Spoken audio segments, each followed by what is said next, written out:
Assalamualaikum warahmatullahi wabarakatuh. Shalom, Om Swastiastu, Namo Buddhaya, Salam Kebajikan. Selamat pagi, Bapak Ibu beserta mahasiswa Universitas Satya Tera Bhinneka. Berjumpa kembali dalam rangkaian kegiatan kuliah umum Pekan Inklusivitas dan Multikulturalisme. Izin perkenalkan diri, saya Zainuddin Abu Hamid, selaku moderator yang akan memandu berjalannya kegiatan kuliah umum pada hari ini. Adapun pada sesi perkuliahan di hari keempat ini, kita telah kedatangan salah satu sosok inspiratif, yaitu salah satu pelaku usaha yang memberdayakan kelompok difabel, khususnya kelompok difabel rungu, yaitu Ibu Disa Ahdanisa, founder dari Div Cafe Finger Talk. Halo Ibu Disa. Ya, Halo, Assalamualaikum.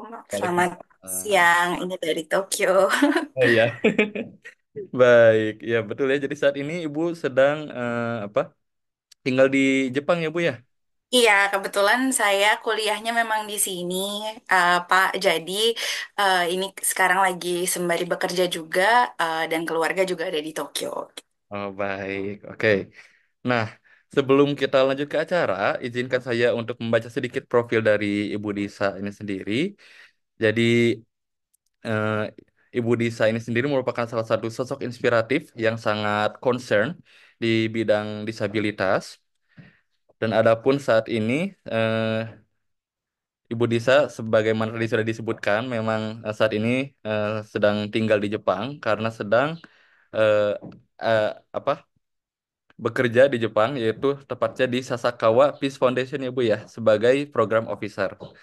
Nah, selain itu, dalam latar belakang pendidikan, Ibu Disa Ahdanisa ini telah menyelesaikan program doktoral di Ritsumeikan Asia Pacific University, program International Relations and Affairs. Dan selain itu, Ibu Disa sendiri telah menerima berbagai penghargaan, di antaranya dari Waisili. Dan Ibu Disa ini sangat memiliki banyak proyek, salah satu di antaranya yang akan kita highlight hari ini yaitu proyek Div Cafe Finger Talk. Baik, seperti itu. Nah, kemudian sebelum kita lanjut ke acara, izinkan saya menjelaskan sedikit konteks mengenai perkuliahan umum hari ini, Ibu. Jadi, kuliah umum hari ini merupakan salah satu dari rangkaian mata kuliah inklusivitas dan multikulturalisme. Jadi, di kampus kami baru saja mengembangkan salah satu mata kuliah inklusivitas dan multikulturalisme, di mana di antaranya salah satu materi di antaranya yaitu mengenai disabilitas seperti itu. Jadi kami berharap bahwa mahasiswa kami, apapun program studinya, itu dapat bersikap inklusif terhadap semua kelompok, di antaranya terhadap kelompok disabilitas. Nah, oleh sebab itu, bagaimana sih cara mereka dapat bersikap inklusif? Ya tentunya ketika kita dapat bertemu atau berinteraksi dengan para pegiat atau bahkan dari kelompok difabelnya secara langsung seperti itu. Dan saat ini tentunya merupakan sebuah kesempatan yang sangat berharga bagi kami untuk bisa bertemu dengan Ibu, salah satu sosok inspiratif yang bergerak di bidang disabilitas. Oke, dan selain itu, izinkan saya mengingatkan kembali kepada mahasiswa untuk mengikuti perkuliahan dari awal sampai akhir, dan juga untuk memperhatikan apa yang disampaikan oleh narasumber, karena tentunya ini berhubungan dengan tugas individu yang eh, akan kalian kerjakan, yaitu berupa tugas refleksi. Jadi mohon diperhatikan dengan seksama. Dan adapun mengenai panduannya, itu sudah dijelaskan prosedur pengerjaannya di LMS. Seperti itu. Baik. Eh, untuk selanjutnya, demi kelancaran acara kita kali ini, marilah kita mulai awali dengan doa menurut agama dan kepercayaannya masing-masing, agar acara kuliah hari ini diberi kelancaran dan juga diberi keberkahan. Berdoa menurut agama dan kepercayaan masing-masing dimulai.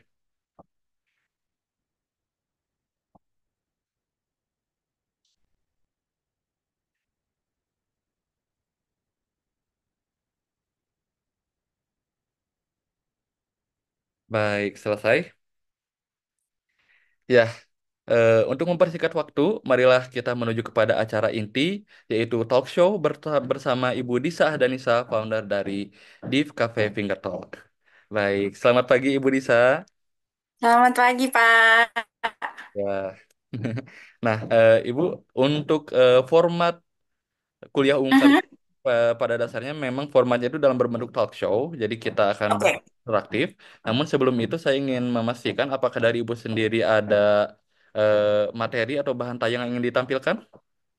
ada sih, Pak, sedikit saja untuk memberikan konteks sebetulnya Dev Cafe Finger Talk ini apa, terus latar belakangnya apa, dan mungkin nanti ketika talk show bisa kita bahas lebih dalam lagi. Ini saya punya beberapa slides yang mau saya tunjukin, kalau boleh. Oke, boleh, boleh, Ibu. Jadi mungkin Oke, untuk membuka sesi kali ini, saya coba buka dengan satu pertanyaan, ya, yang oke. tutupnya, yaitu apa itu Div Cafe Finger Talk itu sendiri? Gitu. Wah, pertanyaannya langsung kepada inti dari kuliah umumnya ya. Eh, Dev Cafe Finger Talk itu sebetulnya awalnya adalah sebuah cafe yang dibentuk di tahun 2015, sorry, 2015 ya. Karena kita udah mau 10 tahun, insya Allah 2015 di bulan Mei yang bertujuan untuk memberikan lapangan pekerjaan yang inklusif, yang aksesibel bagi teman-teman penyandang disabilitas tuli ya, disabilitas tunarungu atau disabilitas tuli yang akhirnya berkembang menjadi sebuah bisnis sosial karena alhamdulillah sekarang kami ada juga tempat cuci mobilnya, ada em, bakery, toko roti dan juga alhamdulillah ada beberapa rumah makannya juga. Oh, seperti itu. Baik, baik, Bu. Nah, lalu ketika dulu Ibu mendirikan Div Cafe ini sendiri, Mhm. itu tahun 2015 Ibu ya? 2015 ya. Nah, waktu itu siapa saja sih Bu yang mendirikan Div Cafe ini sendiri? Apakah Ibu sendiri atau apakah Ibu memiliki timnya? Sebetulnya ini didirikan awalnya saya sebagai founder, tapi saya juga dibantu oleh banyak pihak, termasuk teman-teman komunitas dari komunitas tulinya sendiri, gitu. Karena waktu itu saya melihat di Indonesia ini tidak banyak tempat yang memberikan akses pekerjaan bagi teman-teman tuli. Kebanyakan orang-orang itu tidak tahu bahasa isyarat. Jadi kalau teman-teman tuli tunarungu itu kan mereka menggunakan bahasa isyarat ya. Jadi untuk bekerja, ketika melihat teman-teman tuli, orang langsung berpikir, pemberi kerja itu langsung berpikir, aduh gimana saya berkomunikasi. Nah, jadi kami di Finger Talk ini, kafenya adalah kafe yang menggunakan poster bahasa isyarat, di mejanya ada menu dengan bahasa isyarat. Jadi orang-orang yang tidak bisa bahasa isyarat pun bisa menggunakan bahasa isyarat untuk berkomunikasi. Nah, tapi saya sendiri merasa saya pun juga harus belajar gitu bahasa isyarat karena kalau tidak nanti bagaimana saya bisa berkomunikasi dengan tim saya, dengan kru kami gitu ya. Jadi saya itu belajar bahasa isyarat dulu sebelum berani untuk bilang oke, let's go kita buka Finger Talk. Nah, itu saya belajar bahasa isyarat itu sempat di Singapura, kebetulan waktu itu saya kerjanya di sana. Namun mungkin teman-teman juga tahu bahasa isyarat itu beda-beda setiap negara. Bahasa isyarat di Singapura itu satu tangan A B C D gitu ya. Kalau di Indonesia itu dua tangan A B C D gitu. Jadi saya pun harus belajar lagi karena finger talk ini saya mau bikinnya di Indonesia bukan di Singapura gitu. Jadi saya ke Indonesia bertemu dengan teman-teman tuli dan ketemu dengan salah satu pemimpin atau community leadersnya lah dari teman-teman tuli ini namanya Ibu Pat. Beliau adalah mantan ketua Gerkatin, Gerakan Kesejahteraan Tunarungu Indonesia. Dan dari beliau saya belajar bahasa isyarat dan masih belajar sampai hari ini. Baik, Ibu. Sangat menarik, Ibu. Nah, tapi saya penasaran, Bu. Apa sih alasan di balik pendirian Deep Cafe ini? Nah, namun sebelum Ibu menjawab, just in case apa bisa membantu konteksnya sendiri karena Ibu tadi sudah menyiapkan materi, apabila Ibu ingin langsung menampilkan materi tersebut, dipersilahkan. Oke, siap. Saya nyalain timer ya, biar nggak over saya ngomongnya ini sebentar ya. Oke, em, pas sekali pertanyaannya sesuai dengan apa yang saya mau bahas. Ini udah kelihatan ya. Sudah. Oke, Finger Talk itu sebetulnya awalnya adalah sebuah kafe dan slogan kami Creating Chances, Changing Perception. Karena kami merasa sekarang atau dulu ketika kami membuka Finger Talk itu banyak sekali hal-hal yang dimulai dari untuk teman-teman disabilitas itu lebih berdasarkan charity atau kegiatan amal yang sebenarnya tidak jelek, cuma terkadang akhirnya tidak memberikan kesempatan untuk teman-teman disabilitas untuk berkarya dan berdaya. Jadi dari Finger Talk sendiri kami ingin memberikan kesempatan agar teman-teman disabilitas bisa bekerja dan akhirnya bisa merubah stigma bahwa teman-teman disabilitas itu bisa. Nah, sedikit background saya sebentar. Ini tiba-tiba dia mengeheng. Oke, awalnya kenapa saya membuat Finger Talk itu adalah karena ibu saya membawa saya ke sebuah panti werda, panti jompo. Dan kebetulan ibu saya ini orang Medan, karena teman-teman kampusnya juga di Medan. Ibu saya, uak saya rumahnya di Sunggal, mungkin dekat. Tadi saya WA ibu saya, ternyata ibu saya tadi pagi barusan lewat depan kampus ST Bhinneka. Jadi kebetulan ibu saya kampungnya di Binjai, di Slese, dan saya sering bolak-balik ke sana dulu waktu kecil. Nah, tapi waktu itu kami lagi base-nya di Jakarta. Dan saya yang umur 10 tahun dibawa oleh ibu untuk bertemu dengan opa-opa, oma-oma di sebuah panti jompo untuk kegiatan amal. Nah, di situ saya kebetulan anak yang super suka sekali ngomong sama orang, jadi semua saya sapa dan di pojok itu ada kakek-kakek yang dia sendiri aja gitu ya. Saya opa opa gitu, nama saya Disa, saya mau ngobrol gitu gitu. Terus ternyata dia ngelihat ke saya, terus dia menunjuk ke kupingnya, dia bilang saya Tuli gitu, tapi Oh. dengan bahasa yang terputus-putus lah ya. Nah, di situ baru saya kaget karena itu pertama kalinya saya bertemu dengan seorang penyandang disabilitas tuli tunarungu. Namun di situ juga saya merasa, wah, kakek ini dia tuli tapi dia itu saya kan pengen banget ngobrol sama dia. Terus saya bilang, saya tulis gitu, nama saya gitu. Ini kayak gitu. Dan si kakek itu melihat apa yang saya tulis itu akhirnya ngajarin saya bahasa isyarat. Pertama kali saya belajar bahasa isyarat sama beliau itu beliau ngajarin nama saya Dissa. Nah, di situ saya langsung wah, dengan bahasa bahasa tangan ini saya bisa berkomunikasi sama si kakek setidaknya untuk bilang nama saya. Nah, dari di situ sejak saat itu di kepala saya berpikir, oke, suatu hari nanti insya Allah saya ingin deh belajar bahasa isyarat. Nah, itu awalnya. Sampai kebetulan saya suka sekali bekerja volunteer. Kebetulan alhamdulillah dari kecil dari mama saya bawa ke panti jompo gitu ya. Saya juga sering diajak mama untuk ikut kegiatan amal. Nah, salah satu yang saya suka adalah bekerja dengan anak-anak. Kebetulan saya volunteer di Nicaragua waktu itu di Latin Amerika. Nah, di sana eh, saya bersama anak-anak itu menjadi eh, apa ya, melihat pembukuan mereka, pembukuan NGO. Di situ saya lihat betapa sebetulnya sangat bergantung kepada donor.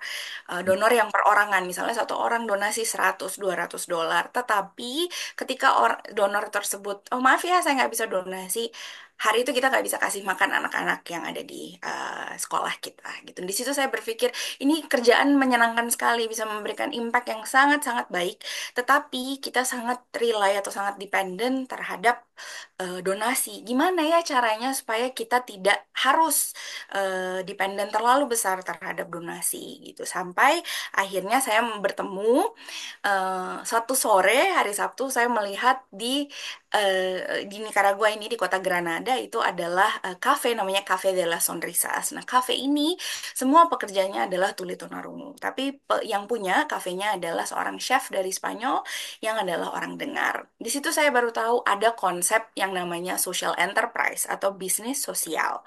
Di sini kita bisa menggunakan bahasa isyarat untuk memesan dan juga kita dengan memesan itu dan membantu membeli makanan yang ada di restoran dan makanannya enak-enak itu kita bisa membantu kelompok rentan yang ada di Nicaragua yaitu kelompok penyandang disabilitas tuli gitu ya. Jadi di atas meja makannya itu ada isyarat untuk bilang gracias, terus untuk dalam bahasa Spanyol untuk bilang por favor, please gitu. Jadi saya pun seneng datang ke situ untuk belajar bahasa isyarat lagi, ingat dengan kakek yang di panti jompo yang dulu gitu. Nah, kembalinya ke Indonesia saya pun kayak ih saya pengen bikin seperti ini, pengen pengen pengen gitu. Tapi saya juga nggak tahu mulanya dari mana. Kebetulan di rumah saya di Tangerang Selatan rumahnya, lihat di depan Indomaret dan juga apa minimarket lainnya itu banyak tukang parkir. Tetapi banyak dari tukang parkir tersebut yang adalah penyandang disabilitas tuli. Itu saya sering kali melihat gitu. Di situ saya berpikir ini bahaya sekali ya, mereka nggak bisa dengar mobil klakson, tapi mereka bekerja di jalanan untuk mendapatkan penghasilan. Mhm. Jadi habis itu saya cari gimana nih gitu. Teman-teman disabilitas ternyata banyak waktu itu data yang saya temukan ini apa seperti ini gitu ya. Banyak penyandang disabilitas di Indonesia dan banyak dari mereka adalah dari komunitas muda yang sebenarnya produktif tapi tidak memiliki akses ke pekerjaan gitu. Jadi em, disitulah awalnya saya oke kita mau membuat uh, Dev Cafe Finger Talk yang awalnya sebetulnya sebagai tempat teman-teman tuli bisa bekerja dan teman-teman hearing, teman-teman yang tidak tuli dengar, teman-teman dengar seperti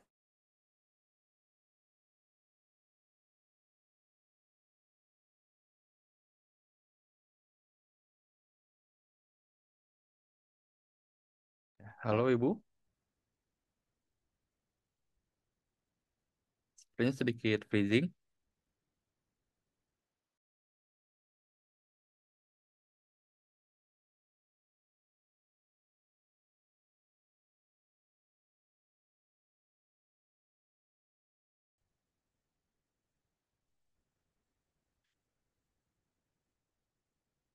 hilang ya.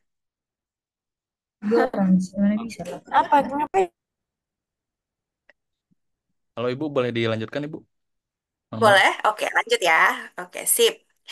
eh Akhirnya kami memulai dengan sebuah kafe dan kafe itu seperti ini awalnya di sebelah menunya ada bahasa isyaratnya untuk mencoba apa bagaimana orang-orang bisa bilang halo selamat pagi saya mau makan atau saya mau minum teh kopi gitu macam-macam untuk supaya orang berani untuk setidaknya membuka komunikasi dengan bahasa isyarat. Terus di sebelah kafenya kita juga punya workshop karena teman-teman tuli ini banyak belajar tentang menjahit, membuat karya-karya. Jadi kita juga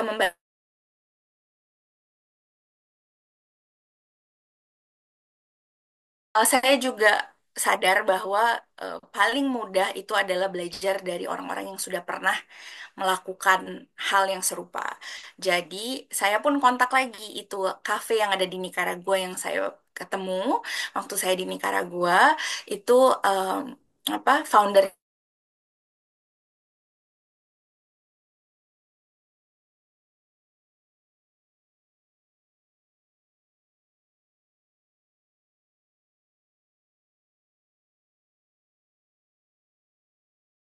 Cafe Hay un Nuevo Cafe en Indonesia gitu. Untuk mensupport teman-teman Finger Talk juga yang waktu itu baru buka um, di Indonesia.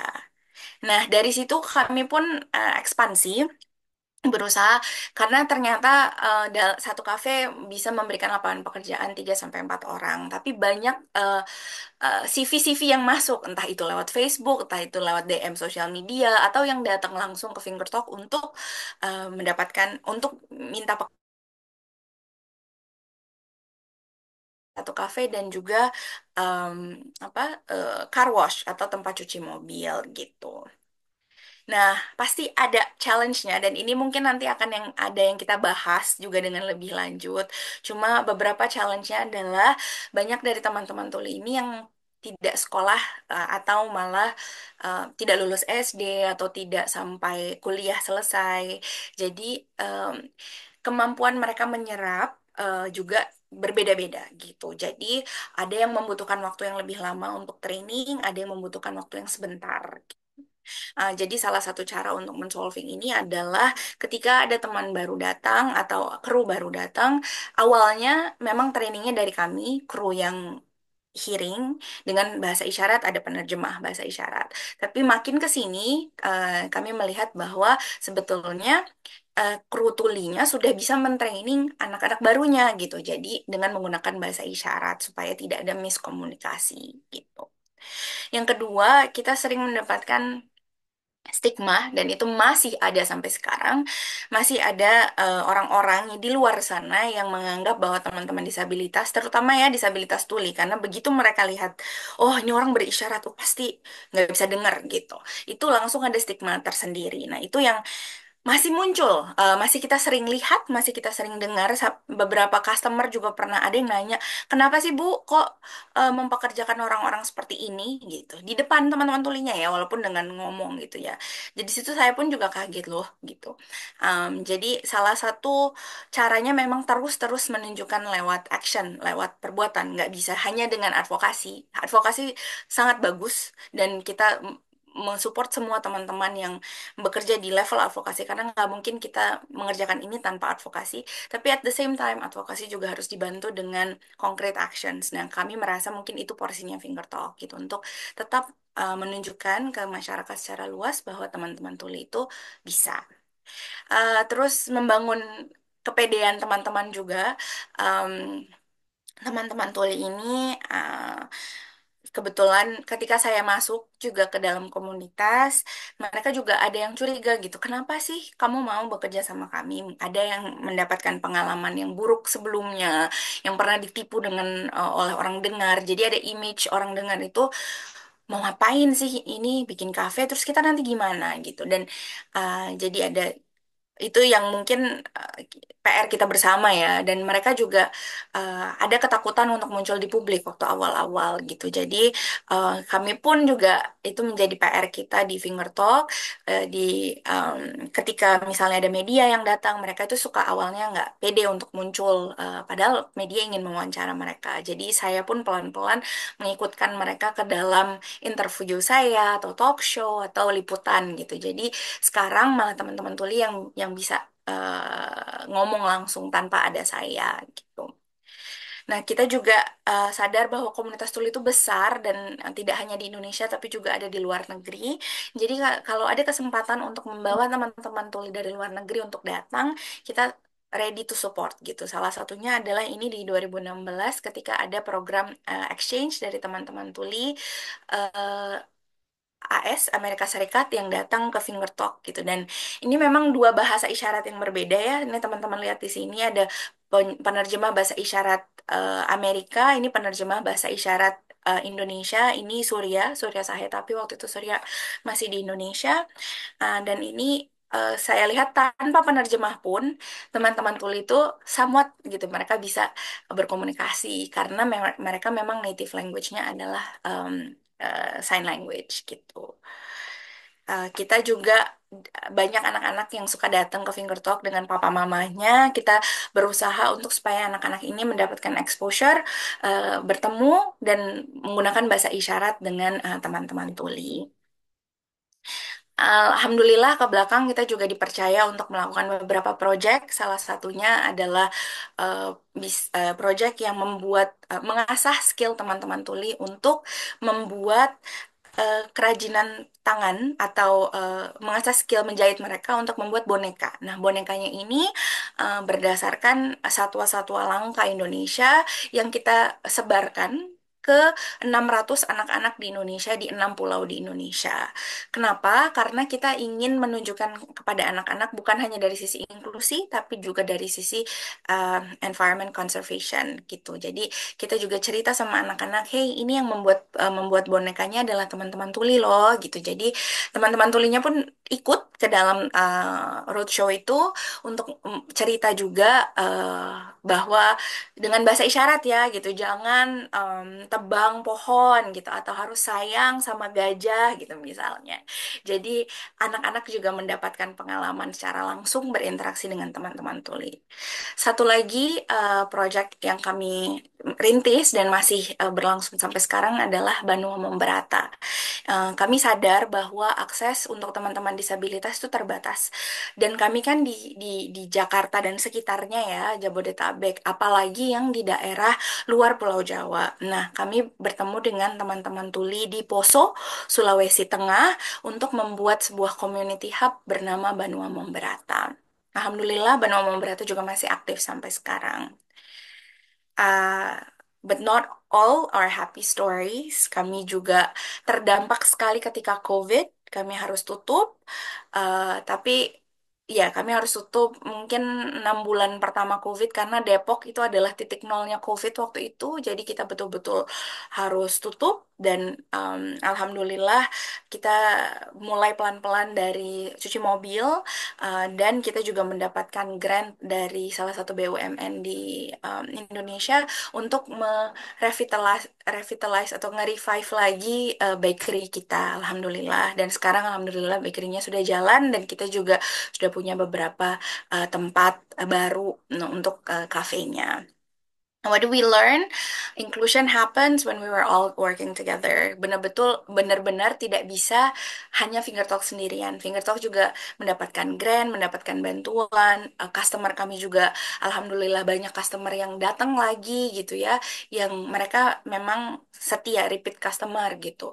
Tapi kita juga melihat bahwa ada peran-peran teman-teman atau community leaders di dalam advokasi, nilai-nilai advokasi kami. Gitu.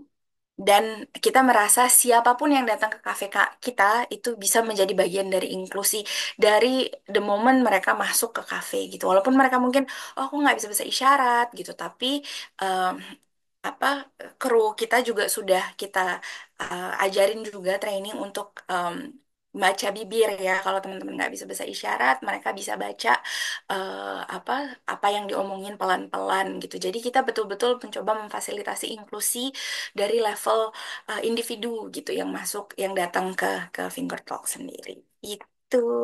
Terima kasih, terima kasih. Ini sosmednya Finger Talk. Kalau ada teman-teman yang mau lihat atau mau follow, silahkan. Terima kasih. Baik, Ibu. Terima kasih, Ibu. Sharing yang sangat luar biasa sekali. Wah, saya baru tahu ternyata Ibu pun asalnya atau aslinya dari Medan ya, Bu ya. Iya, betul. Ibu. Lain kali mungkin di lain kesempatan mungkin Ibu boleh berkunjung, Bu, di universitas kami. Mau, Menyapa mau sekali. mahasiswa kami. Iya.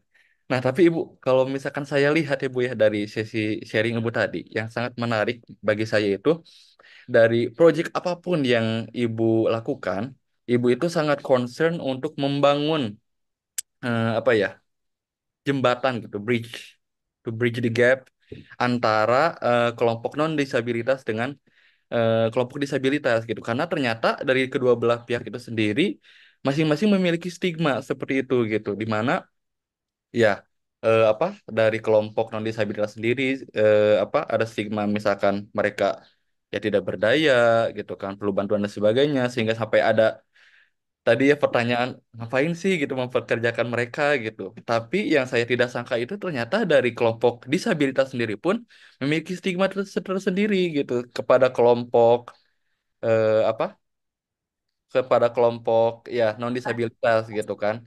Ya, ngapain nih mereka datang ke kita nih, apa jangan-jangan memanfaatkan dan sebagainya gitu. Nah, Ya. dari project yang apa Flasindo tadi ya Bu ya, Ya. saya sangat apa ya tertarik. Wah, ternyata itu tuh bisa menghubungkan dari boneka yang sederhana aja tuh bisa menghubungkan seperti itu gitu. Dan ya ternyata dari balik apa concern ibu dalam hal di sana apa kepada kelompok disabilitas itu ternyata berangkat dari pengalaman personal ibu ya ibu ya. Ya, betul, betul sekali. Nah, ya ibu apakah ada yang disampaikan? Mungkin saya mau nambahin satu, sebetulnya kalau teman-teman disabilitas sendiri tadi tentang kenapa sih kok mereka berpikir ini ngapain nih sih bisa masuk ke dalam komunitas gitu ya.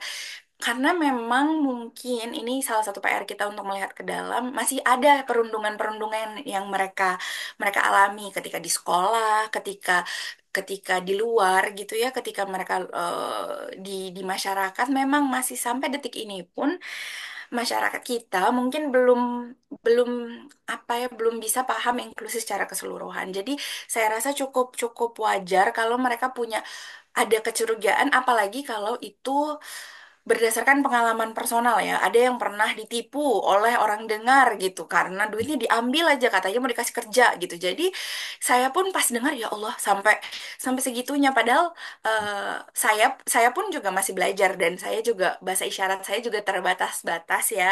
Tapi mungkin satu hal yang menurut saya menjadi membantu saya adalah karena saya menggunakan bahasa isyarat itu bisa menghilangkan satu barrier gitu, satu tembok setidaknya untuk ngobrol langsung sama teman-teman bahasa isyarat.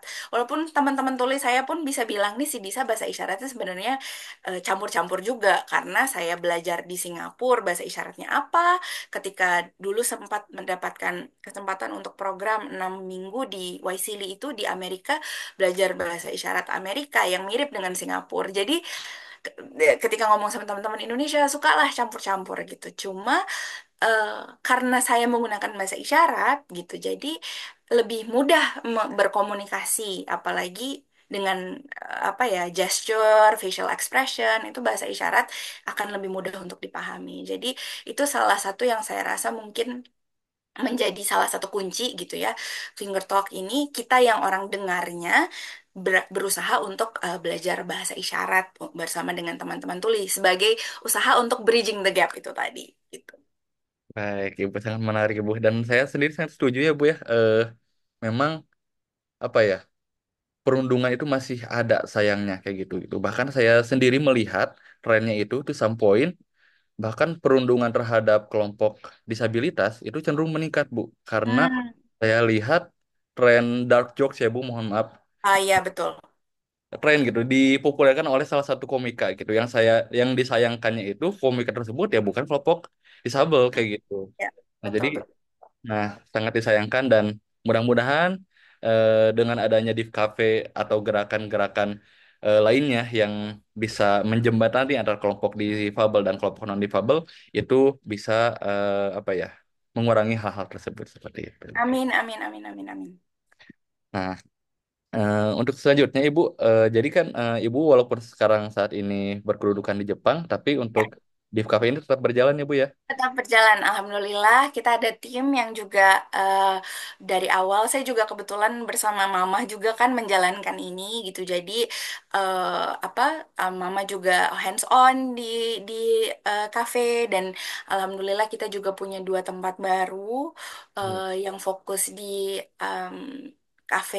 Mungkin lebih ke kayak nongkrong malam-malam gitu. Jadi ada roti bakarnya, ada makanan malam-malam gitu ya, makanan malam-malam. Jadi kita menggunakan space paginya mungkin jadi tempat cuci mobil, cuci motor gitu ya, malamnya maghrib ke atas itu kita bisa pakai untuk tempat roti bakar dan juga ada steaknya di situ gitu. Nah itu semuanya ada teman-teman tuli dan teman-teman dengar. Jadi kita berusaha untuk supaya teman-teman tulinya juga biasa dengan teman-teman dengar, kita juga punya rekrut karyawan teman dengar gitu ya. Oke. Nah, untuk saat ini, kalau boleh tahu, untuk Div Cafe ini sudah mempekerjakan berapa orang, khususnya bagi kelompok-kelompok difabel? Eh, Pertanyaan yang bagus. Tadi saya juga berpikir ini kalau saya harus hitung gitu. Alhamdulillah sekarang sudah ada 15 orang yang on the spot sekarang gitu ya. Tapi kita juga suka mengadakan training untuk komunitas tuli. Jadi yang tidak kita employ, tapi kita juga mengadakan training yang terkait dengan F&B. Misalnya kita pernah mengadakan training roti, bikin pizza. Jadi untuk mensupport teman-teman pelaku UMKM yang tuli juga gitu. Karena kan COVID ya kemarin itu sempat banyak akhirnya kita semua beralih menjadi buka usaha gitu ya. Dan itu sama teman-teman disabilitas pun juga. Jadi kita berusaha untuk memfasilitasi supaya ada peningkatan kapasitas, peningkatan skill juga untuk teman-teman yang tidak kami employ tapi bagian dari komunitas disabilitas juga. Baik, sangat menarik Ibu ya. Jadi selain fokus untuk menyediakan lapangan pekerjaan bagi kelompok difabel, ternyata Div Cafe ini juga sangat concern terhadap apa ya? pengembangan diri ya, pengembangan SDM khususnya di kelompok-kelompok difabel ini sendiri. Nah, sebelumnya Ibu, di sesi sebelumnya, di hari Selasa itu, kami kedatangan narasumber dari Divaling, yaitu salah satu lembaga penyalur apa pekerjaan bagi Kerja. Ya. difabel nah, seperti itu. Ya. Nah, Hmm. untuk Div Cafe ini sendiri, saya penasaran, kira-kira dari mana sih Ibu dapat menyaring karyawan-karyawan kelompok difabel seperti itu? Pertanyaan yang bagus sekali, Pak. Sebetulnya kami sekarang lagi hiring, makanya mungkin saya harus kontak sama Divaling nih. Kita kebetulan juga lagi membuka beberapa position. Em, karena kami sangat organik ya, tidak pasang iklan di koran-koran gitu. Tapi dulu kita ketika awal-awal itu kita taruh di social media. Terus juga kita menggunakan the power of community. Kita bilang ke teman-teman tuli, tolong itu dong ceritain, kasih tahu ke teman-teman ada yang mau mencari pekerjaan nggak? Kita lagi hiring gitu. Jadi betul-betul guru bahasa isyarat saya yang Ibu Bupati itu, yang community leadernya teman-teman tuli itu, beliau yang cerita gitu. Ini anak murid saya lagi mau bikin kafe nih gitu. Nah, alhamdulillahnya karena beliau yang spread the news itu ya waktu awal-awal, jadi lebih kredibel lah gitu dibanding kalau saya yang keluar-keluar ke community yang saya waktu itu juga belum kenal siapa-siapa gitu. Jadi Hmm. waktu awal-awal itu betul-betul pakai power of community, pakai social media. Sekarang pun um, kita benar-benar dari referral orang-orang gitu, sangat-sangat organik. Tapi saya juga berpikir mungkin sudah waktunya untuk kita bisa bekerja sama atau berkolaborasi dengan organisasi-organisasi yang hiring people with disability atau penyalur pekerja disabilitas gitu ya, untuk bisa tidak hanya disabilitas tuli tapi juga disabilitas yang lain gitu. Baik, Ibu. Sangat menarik ya, Bu ya.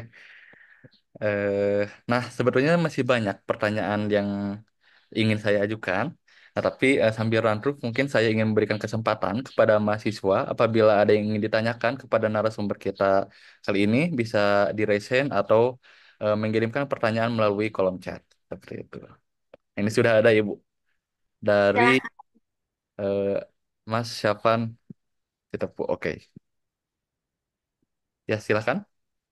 Selamat siang Bu, izinnya Bu. Saya silahkan. Sultan Bilang Tepu dari Agribisnis BI Sore. Jadi saya ada pertanyaan sedikit Bu. Ya, Di Div Cafe tersebut, apa hanya mempekerjakan difabel yang tuli atau ada disabilitas-disabilitas lainnya Bu? Terima kasih Bu. terima kasih. Pertanyaan yang bagus sekali. Awalnya memang kami hanya teman-teman tuli, mungkin itu sampai 5 tahun pertama ya. Tapi kebelakangan kita lihat lebih banyak teman-teman disabilitas yang lain yang juga membutuhkan pekerjaan. Sebenarnya di awal-awal kami juga sempat memberikan lapangan pekerjaan untuk teman tuli netra. Jadi ada disabilitas ganda gitu. Dia tuli dan dia juga netra untuk di bagian workshopnya, bagian tempat jahit.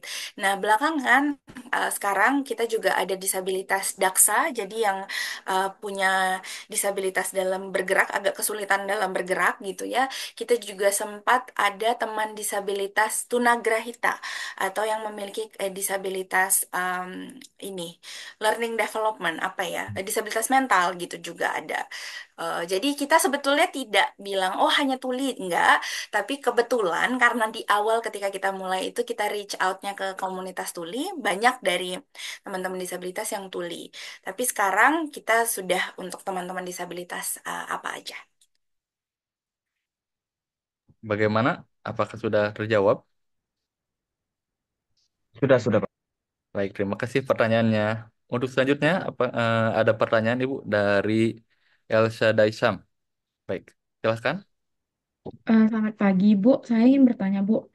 Eh, di Cafe sendiri, apakah pernah mengalami diskriminasi yang dari masyarakat langsung yang mungkin eh, lebih kayak perundungan kepada teman-teman disabilitas tuli dan bagaimana cara di Cafe sendiri itu menanggapi masyarakat yang berperilaku seperti itu kepada teman-teman disabilitas tuli, Bu? Pas banget pertanyaannya karena baru kejadian minggu lalu. Ternyata em, ini ya ada ketika apa cuci mobil, kalau nggak salah ada yang miss satu gitu ya. Jadi customernya tuh nggak suka gitu, customernya ada komplain gitu, tapi customernya ini agak intimidatif komplainnya nih gitu, yang teriak-teriak, yang satu hal mereka itu semua tuli mau teriak segede apa juga nggak akan ada yang denger ya gitu ya, tapi menggunakan intimidat gaya apa body language yang cukup intimidatif gitu. Terus ibu saya kebetulan ditelepon dan juga dimarah-marahin on the spot gitu. Jadi eh, kebetulan mama lagi di situ, terus mama langsung ketemu, diajak ngobrol akhirnya pelan-pelan lah ya gitu, karena kalau kita marah juga itu nggak akan selesai. Dan teman-teman tuli kan takut ya, maksudnya ini kenapa orang marah-marah, walaupun mereka nggak bisa dengar, tapi kan dari gerak bahasa terus misalnya nunjuk-nunjuk gitu, itu kan juga bikin bikin mereka takut gitu. Jadi akhirnya diajak ngobrol lebih banyak ke diskusi gitu. Apa Pak? Apa masalahnya? Oh ini Bu, ini misalnya tadi ngelapnya kurang bersih gitu. Tapi saya udah bilang terus gitu. Jadi oh iya Pak, kami memang karyawan kami itu tuli tunarungu. Jadi mungkin kalau Bapak kesulitan komunikasi, ini ada kertas dan pulpen, Bapak bisa ngobrol tulis gitu loh sama mereka. Atau bisa diajak ngomong pelan-pelan, karena kebetulan juga ada yang hard of hearing yang nggak 100% pendengarannya hilang gitu. Jadi masih ada masyarakat yang galak gitu, atau masyarakat yang tadi yang saya bilang juga di awal, yang nanya ke saya ini ngapain sih mempekerjakan orang-orang seperti ini. Itu bahasa beliau saya masih ingat sampai sekarang, orang-orang seperti ini itu maksudnya gitu. Dan beliau nanyanya ke manajer saya, manajer kafe yang adiknya dua tuli tunarungu gitu. Bayangkan ya, kalau saya kebetulan saya nggak punya keluarga disabilitas, tapi kalaupun saya, maksudnya kami yang bergerak di komunitas aja langsung, hah, kok nanyanya kurang pantas ya ibu-ibu gitu. Dan habis itu ibunya minta korting, oh saya minta di diskon dong, Allahu Akbar. Jadi saya kayak halus-halus dada gitu. Jadi memang masih ada, dan kita harus memberikan apa ya, ketika yang kasus ibu itu saya bilang, manajer saya bilang, oh iya Bu, memang kami khusus memberikan lapangan pekerjaan untuk teman-teman disabilitas, mereka juga bisa bekerja, ini makanan yang ibu pesan ini mereka yang masak loh gitu. Jadi lebih ke situ ya gitu, padahal mungkin udah emosi manajer saya waktu itu ngomongnya, cuma harus terus terus terus dan terus diulang gitu. Apakah sudah terjawab? Sudah Pak, terima kasih Pak, Bu. Baik. Oke, selanjutnya ada pertanyaan lagi dari Cindy Maisaro. Silahkan.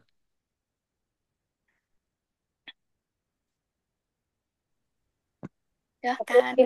oke, terima kasih Bapak Ibu atas kesempatannya. Perkenalkan nama saya Cindy Maisaro dari kelas Kebidanan Asore. Di sini saya ingin bertanya terkait dari pemaparan Ibu tadi bahwasanya pernah terjadi gitu diskriminasi terhadap teman-teman tuli.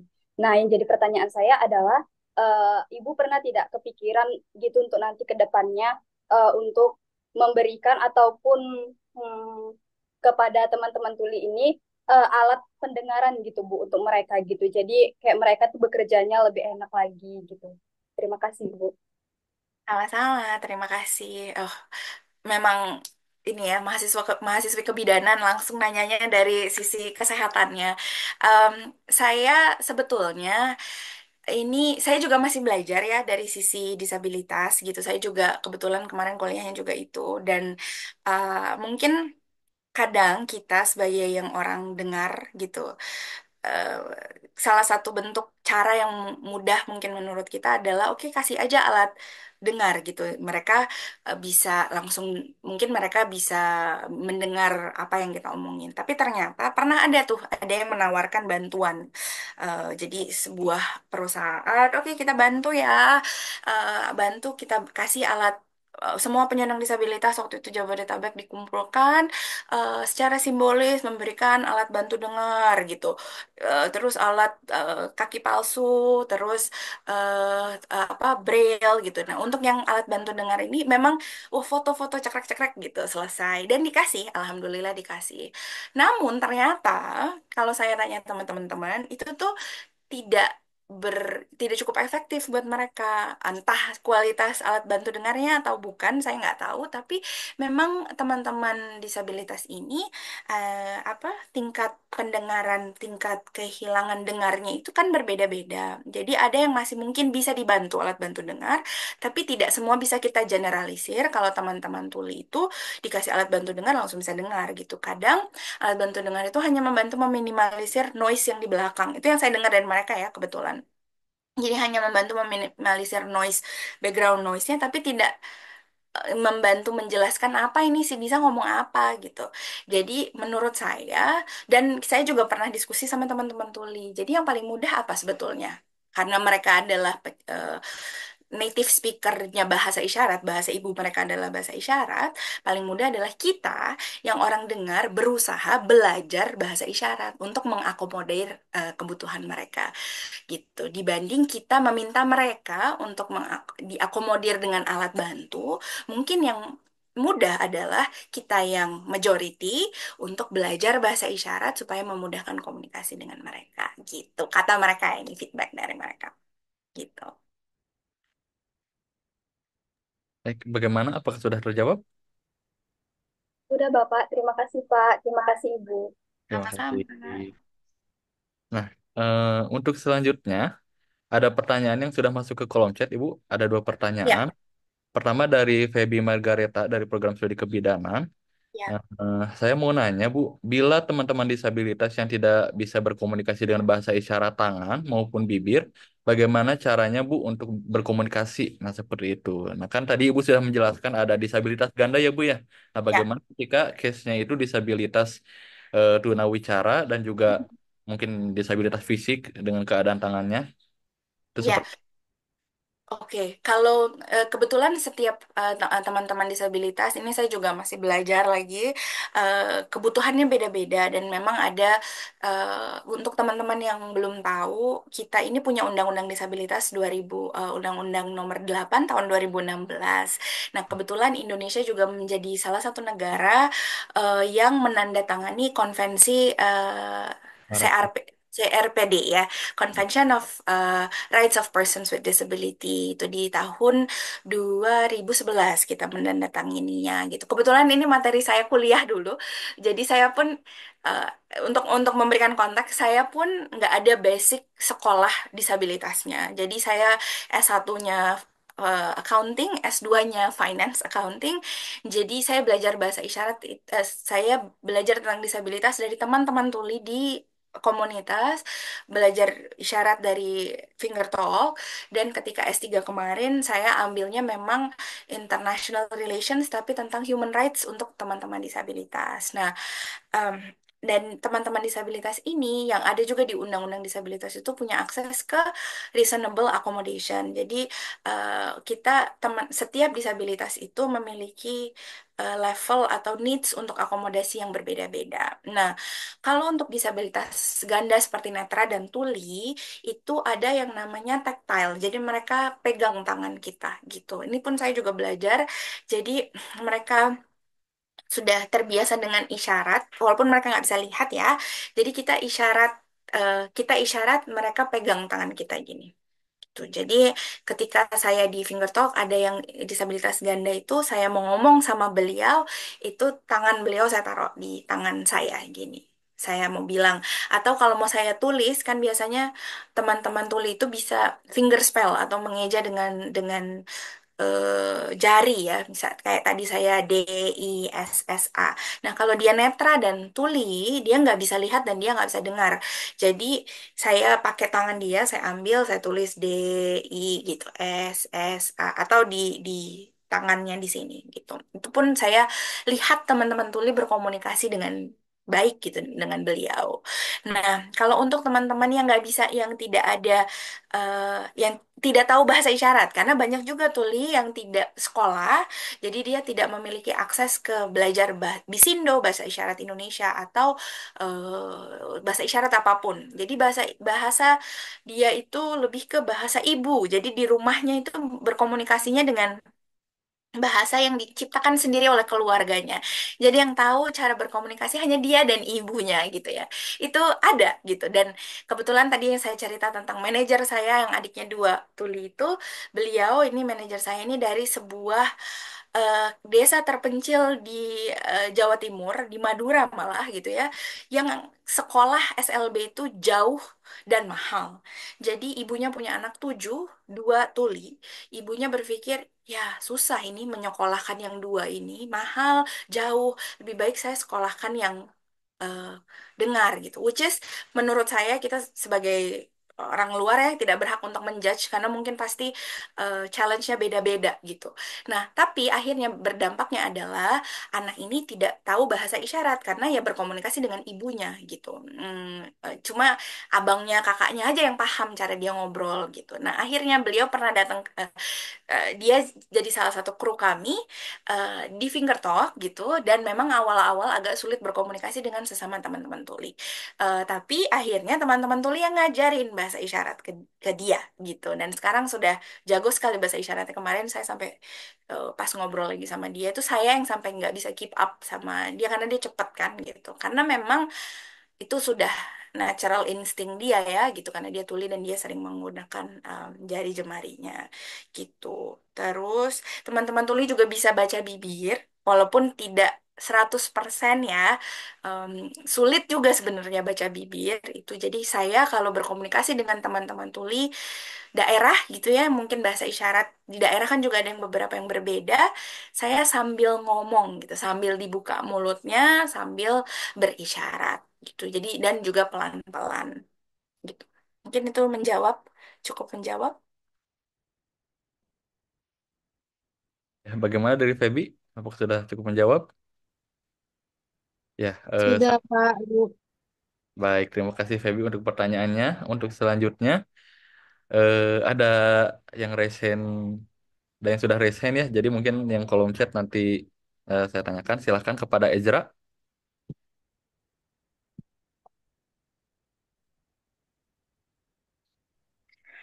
Baik, terima kasih Pak buat waktunya dan terima kasih Ibu izin bertanya. Saya perkenalkan nama saya Ezra Sulastri Marpaung, saya dari kelas Bisnis Digital B Siang.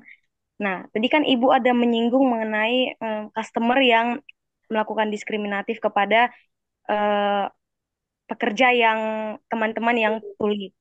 Nah, Ya. saya mau nanya, Bu.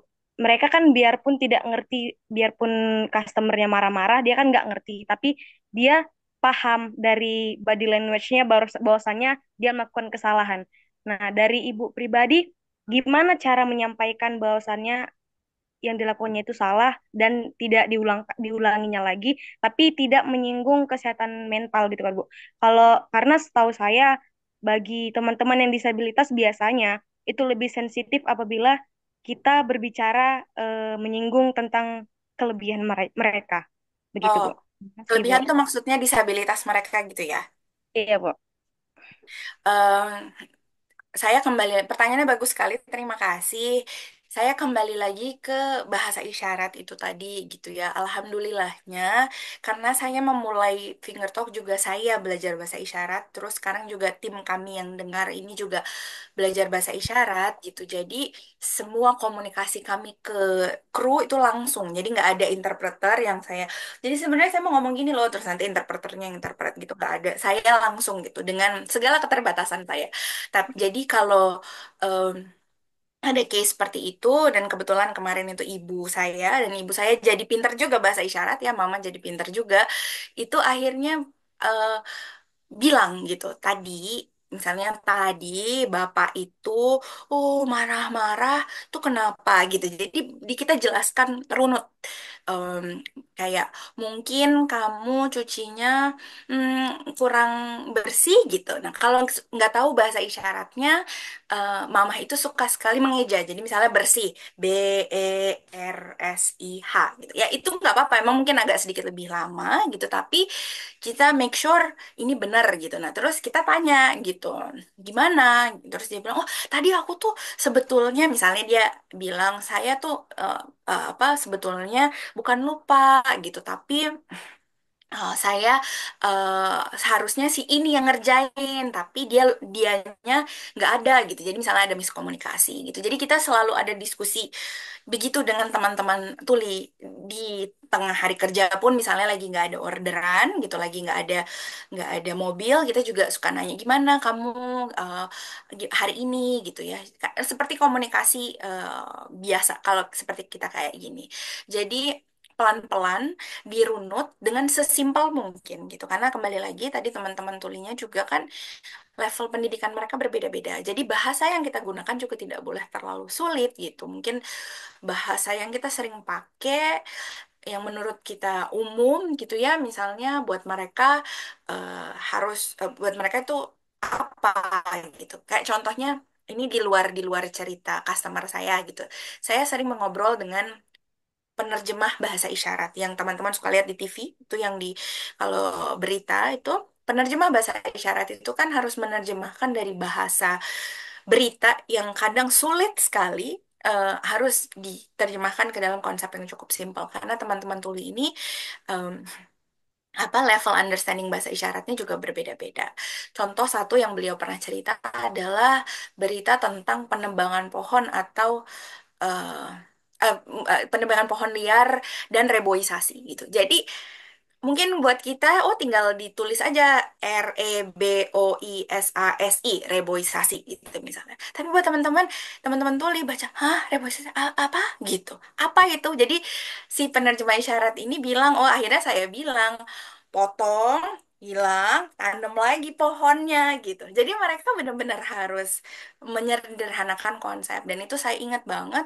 Saya pakai juga, kami pakai juga di dalam konsep kami berkomunikasi dengan teman-teman tulis sehari-hari. Baik, bagaimana Ezra? Apakah sudah menjawab? Baik, Pak. Terima kasih. Terima kasih, Ibu. Ya, terima Sama. kasih. Untuk selanjutnya ada pertanyaan dari Cindy Rahel Panjaitan. Silakan kepada Cindy. Baik, terima kasih kepada Bapak dan Ibu. Sebelumnya izin bertanya, Ibu Sa, sejauh ini Ibu sudah memiliki potensi untuk pastinya mengedukasi kepada teman-teman yang dengar itu bisa mampu berbahasa isyarat. Nah, pertanyaan saya Ibu, apakah sejauh ini pastinya kan pelanggan-pelanggan umum yang sudah pernah hadir di kafe Ibu sudah mahir ya atau sudah fasih untuk menggunakan bahasa isyarat.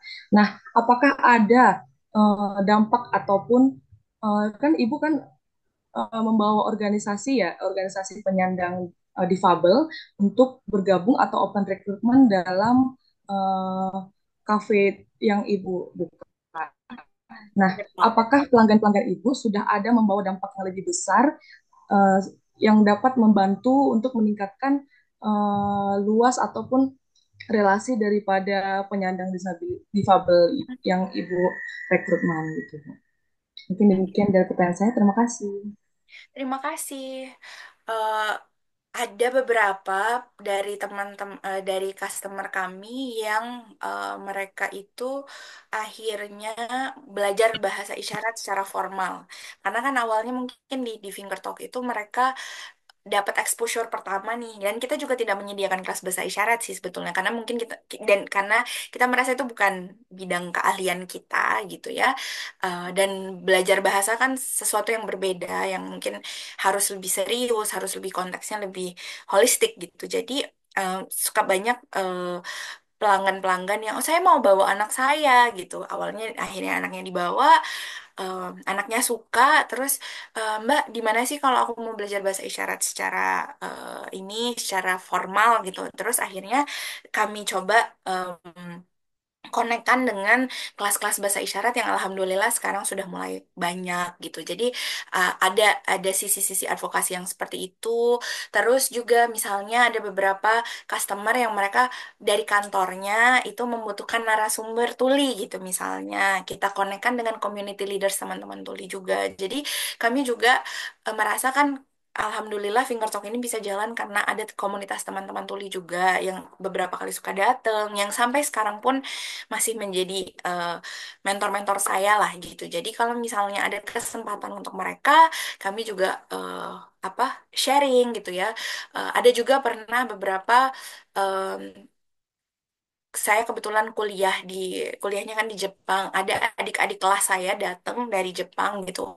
Saya panggil lah teman-teman tuli gitu juga untuk kalau yang mau kuliah di Jepang, kalau yang mau tanya-tanya gitu. Jadi kita menjadi benar-benar menjadi community hub gitu, menjadi tempat yang bisa membridging si komunitas tuli juga dengan komunitas yang dengarnya.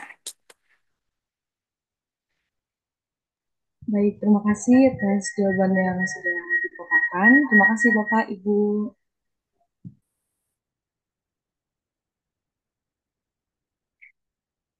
Silahkan, pertanyaannya keren-keren sekali.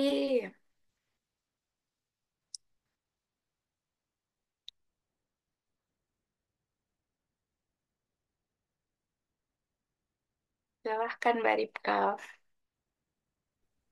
Eh, Baik Bu, pertanyaan saya masih seputar ini sih Bu, problem yang diskriminasi barusan. Jadi saya mau nanya Bu, dengan adanya problem tersebut, apakah itu mempengaruhi kayak customer jadi sedikit yang datang atau gimana Bu? Nggak juga sih, alhamdulillah. Kita juga kan awalnya, oh ini gimana nih gitu ya. Hmm. Pas COVID itu juga kerasa seperti itu sih, maksudnya, wah bagaimana memang tutup kan gitu. Tapi ternyata satu hal yang customer kami suka bilang adalah teman-teman tuli itu kalau bekerja itu mereka detail. Karena mereka kan nggak ngobrol ya, nggak kalau ngobrol kan harus menggunakan bahasa isyarat, berarti lap untuk cuci mobilnya harus ditaruh gitu kan, berarti kan kerjaan nggak selesai. Jadi mereka kerja dulu baru ngobrol gitu. Nah, karena kerjanya detail, alhamdulillah tuh bersih. Jadi, terutama untuk yang mencuci mobil itu ya customernya banyak yang balik lagi gitu. Dan sudah 10 tahun ini rutin gitu, alhamdulillah. Jadi dan sebenarnya alhamdulillahnya ya Allah jangan sampai ada kecelakaan gitu ya. Yang kemarin ketika kejadian itu pun kita jadi ya Allah ini dari sekian lama kita bersama dengan teman-teman tuli ini jarang sekali ada yang aneh-aneh gitu.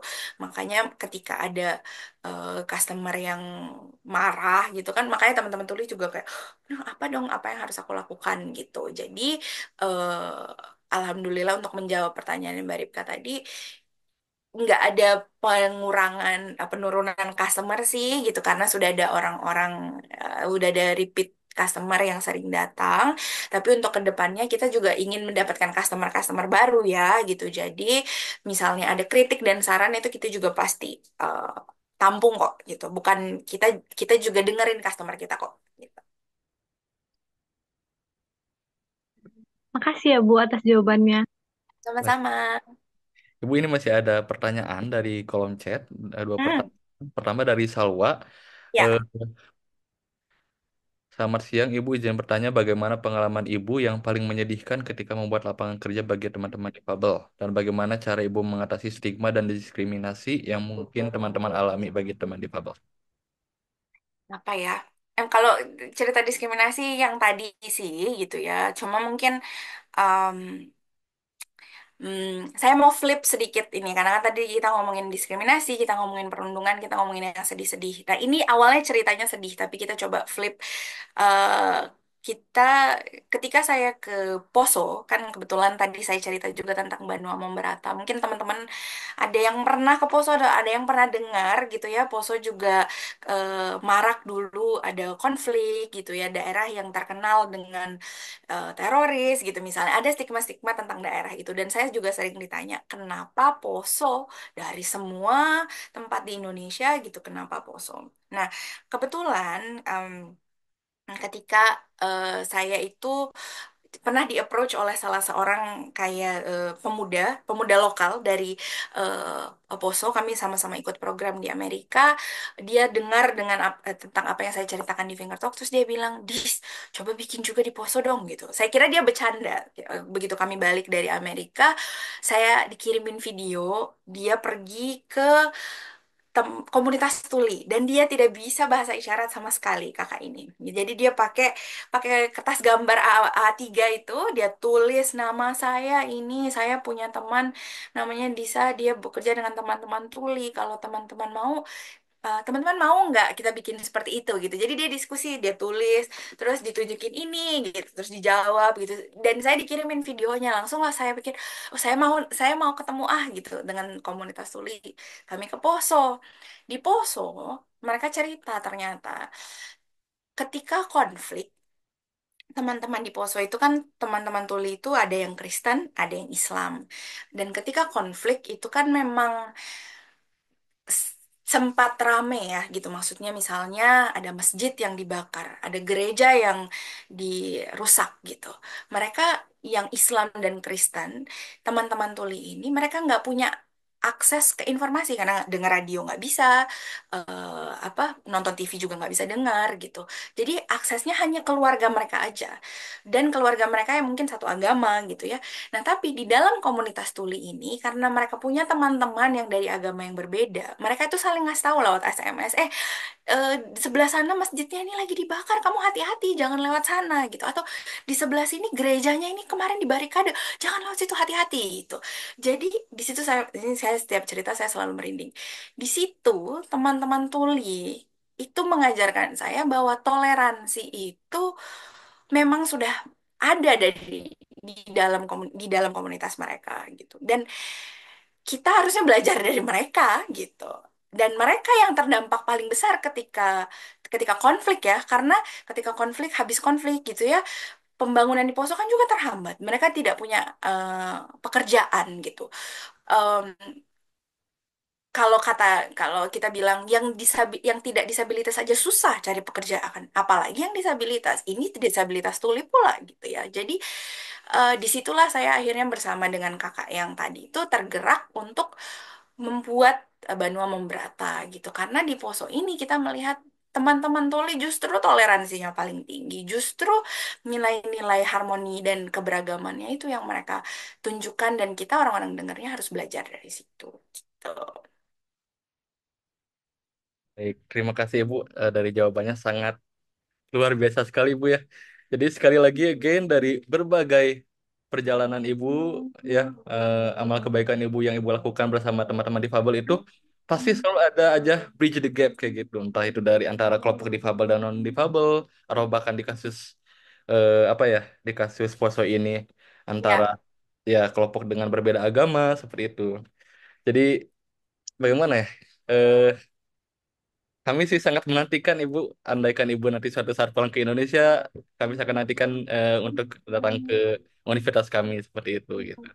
Karena memang kebetulan universitas kami juga memang sangat diverse ya Bu ya, di Medan ini sendiri gitu. Kebetulan saya sendiri baru bergabung Bu, saya asalnya Oh dari ya.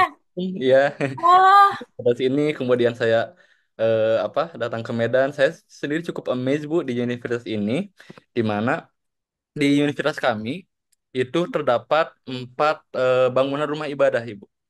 Oh wow. Nah, ada seperti Masya itu. Allah. Ada masjid, ada gereja, ada pura, ada juga vihara seperti itu. Wah, saya merinding karena sebetulnya ini saya lihat ada yang raise hand, tapi sebelum itu saya mau nambahin sedikit. Ibu saya kan dari Medan ya. Ibu saya orang Islam tapi sekolahnya itu di Metodis, terus SMP-nya SMP 1, SMA-nya SMA 1. Mungkin ada teman-teman yang tahu gitu.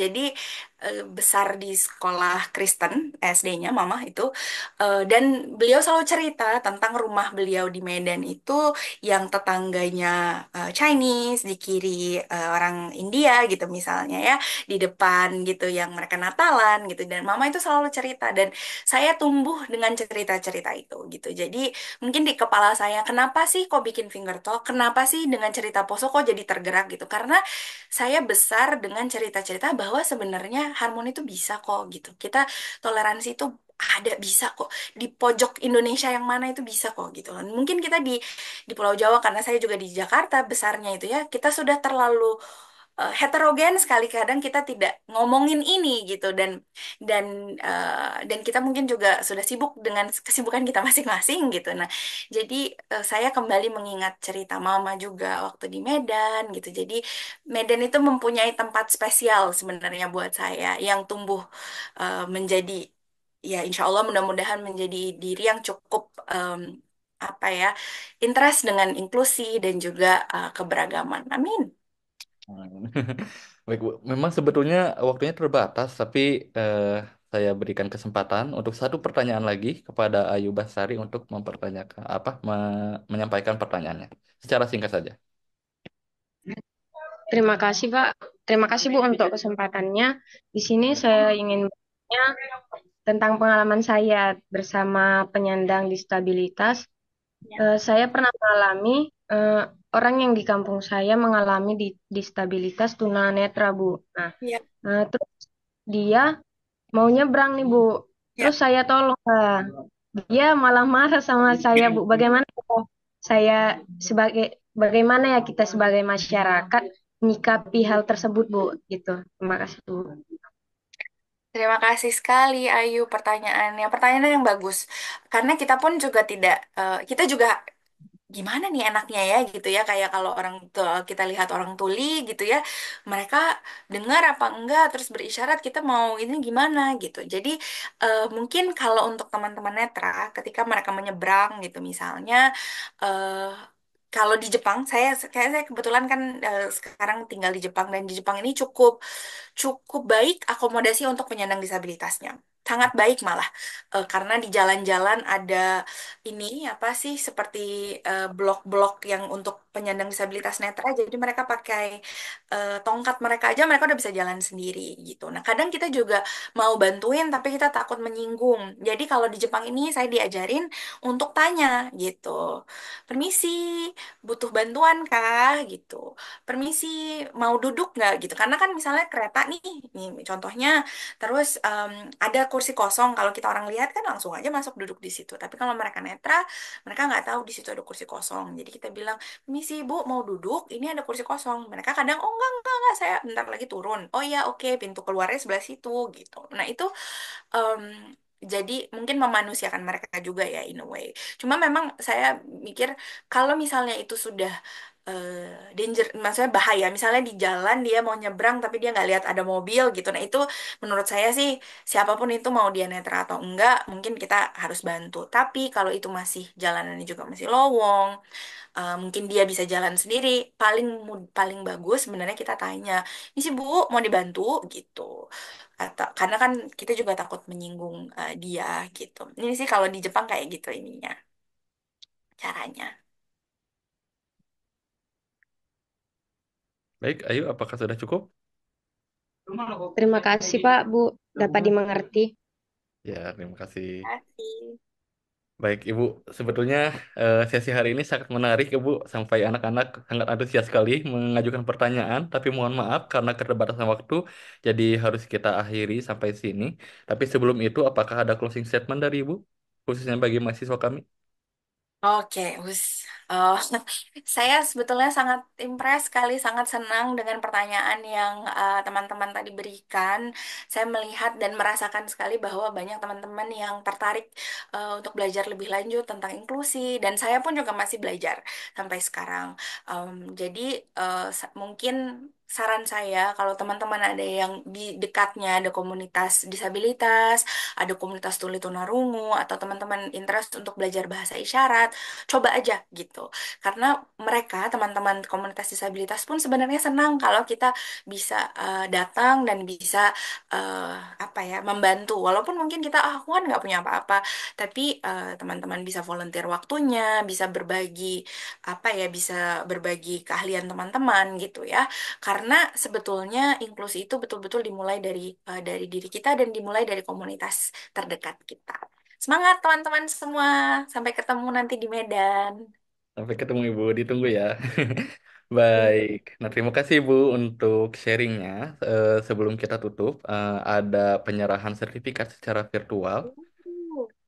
Ya, baik Pak Irfan. Wow, wow, terima kasih. Oh, Ya, Mas Ivan ini kerjaan ini.